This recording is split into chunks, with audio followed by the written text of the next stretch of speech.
Good morning everyone, Radhe Radhe সকলকে। সকাল এখন 10টার মতো বাজে। তো দেখছো সামনে রোদটা কীরকম, এত রোদের তাপ, আর আকাশটা দেখো কত সুন্দর লাগছে। তো আজ সানডে, উঠতে আমাদের একটু লেটই হয়ে গেছে। সকালকার ব্রেকফাস্ট সেরে চলে এবার রান্নার কাজে লেগে পড়ি। আজকে একটা স্পেশাল কিছু বানাবো, তোমাদের সাথে সেটাই শেয়ার করবো। আমি কি করছি? কি বানাচ্ছ? Circle, square, triangle, rectangle. আচ্ছা ঠিক আছে, চলো তুমি বানাও। ঠিক আছে, কী খাবে আজকে?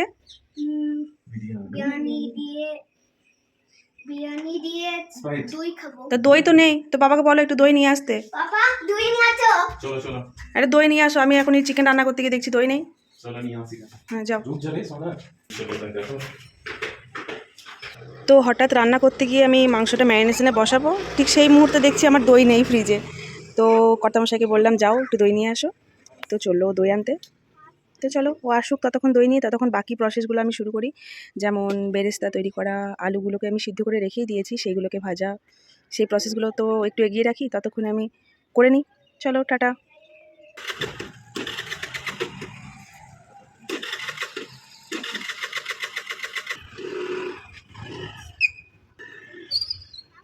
বাই।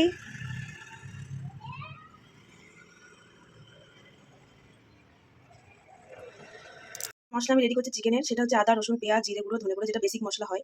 তো সেটা আমি পেস্ট করে রাখছি। তারপরে দইটা নিয়ে এসে তারপরে মাংসটা একটু ম্যারিনেশনে রেখে দেবো। আর এখানে আমি চালটা ভিজিয়ে রেখেছি, চালটা অলমোস্ট আমার ভিজে গেছে। তো একটু পরে আমি ভাতটা বসিয়ে দেবো। এদিকে বেরেস্তা পেঁয়াজটা আমি কেটে রেখেছি।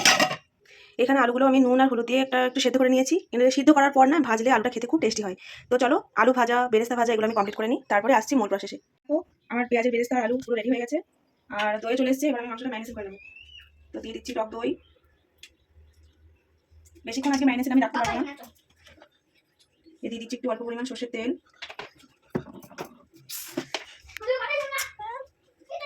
দিয়ে দিচ্ছি স্বাদ মতো লবণ। আমি যা লবণটা এখানে পুরোটা দিয়ে দিচ্ছি, এরপরে আমি লবণ অ্যাড করবো না। আর এর মধ্যে আমি বিরিয়ানিতে কোনো রকম হলুদ ব্যবহার করি না। আমি দিচ্ছি অল্প পরিমাণ কাশ্মীরি লঙ্কার গুঁড়ো।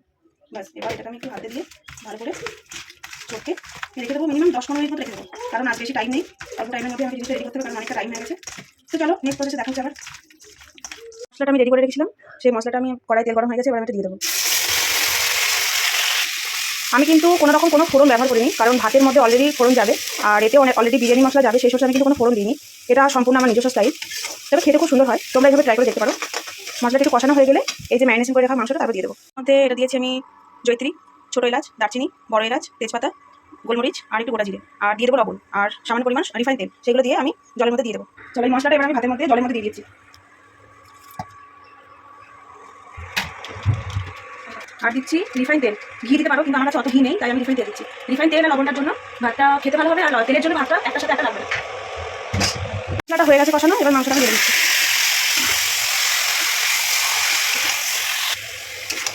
মশলাটা দিয়ে মাংসটা কষতে থাকুক, আমি একটু ঢাকা দিয়ে কষাই। ততক্ষণ আমি বিরিয়ানির জলটা ফুটে গেছে, চালটা আমি দিয়ে দিই। বুঝলো, দেখো আমার জল ফুটে গেছে, এবার আমি চালগুলো দিয়ে দেবো।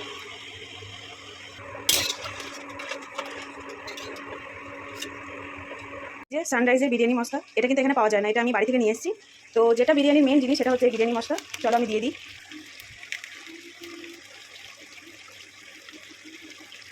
আর বাকি যে মশলাটা সেটা আমি ভাতের সাথে লেয়ারে দেবো। এখন মশলাটা দিয়ে দিলে কি ভিতরে পুরো বিরিয়ানি ফ্লেভারটা পুরো মাংসের ভিতরে ঢুকে যাবে। তো এটা দিয়ে আমি কষাতে থাকি। এখন মাংস দিয়ে প্রচুর পরিমাণে জল বেরোচ্ছে, এই জলটা একটু পরে শুকিয়ে যাবে।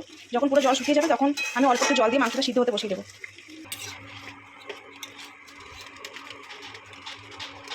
সবথেকে যে ইম্পর্টেন্ট জিনিসটা আমি দিই সেটা হচ্ছে কেশর। তো সবাই ফুড কালার, অনেকে ফুড কালার ইউজ করে, কিন্তু আমি কেশর ইউজ করি। আর এই যে এর মধ্যে আমার অনেকটা পরিমাণ দুধ আছে, তো এই দুধের মধ্যে এই যে কেশর, এই কেশর আমি অল্প পরিমাণ, বেশি না, একদম এই অল্প পরিমাণ কেশর নিয়ে দুধের মধ্যে দিয়ে এই দুধটাকে আমি ফুটিয়ে নেব।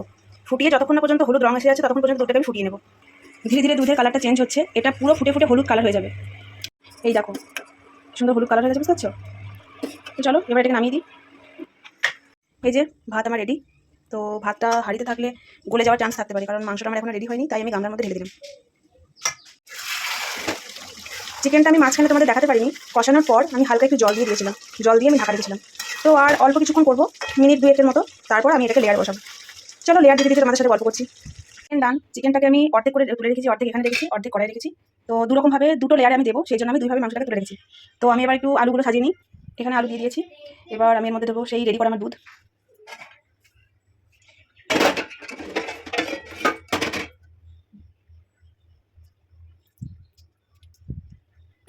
এবার দেবো ভাত। তো এইভাবে করে আমি লেয়ারটা সাজিয়ে নিই। এবার দেবো পেঁয়াজের বেরেস্তা,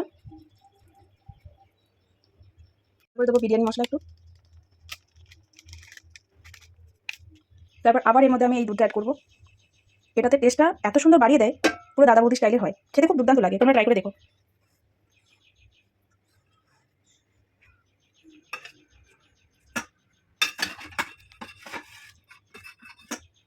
চিকেনের একটা লেয়ার,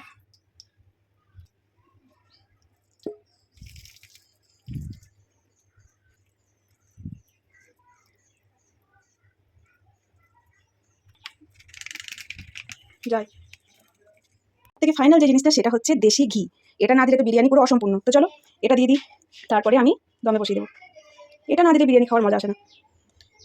তবে একটা কথা বলতে পারি, বিরিয়ানিটা হতে পারে আমার নিজস্ব স্টাইল, কিন্তু খেতে হয় অপূর্ব। তোমরা ট্রাই করে দেখতে পারো। এই যে বিরিয়ানিটা বসিয়েছি একটি তাওয়ার উপরে। প্রথমে আমি হাই ফ্লেমে 15 মিনিট মতো দম দেবো, 15 মিনিট না 10 মিনিট মতো, তারপরে আমি লো ফ্লেমে 15 মিনিট মতো দম দিয়ে রেখে দেবো। যেহেতু আমরা বাংলার বাইরে থাকি, তো এখানে তো বেশি বাসনপত্র করা আমাদের হয় না। তো আমার কাছে একটা বড় গামলা ছিল, তো আমি এটাকে দিয়ে, তো সরি গামলাতে হচ্ছিল না, তো আমি একটা বুদ্ধি বের করলাম, সেটা হচ্ছে ফয়েল পেপার। ফয়েল পেপারটা দিয়ে মুড়ি দিলে কি ভিতর থেকে হাওয়াটা কোনো মতে বাইরে আসবে না। এরপরে যদি গামলাটাকে আমি বসিয়ে দিই, তো দমটা ভিতরেই থেকে যাবে পুরোটা। তো চলো খাওয়ার সময় দেখা হচ্ছে। এটা ওয়াও ওয়াও, দারুণ দারুণ।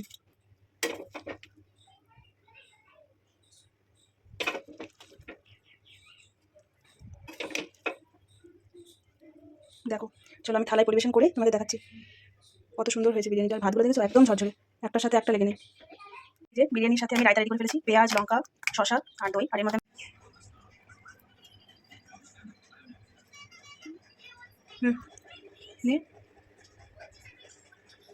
वो जान टेस्टी हो जाए হয়েছে।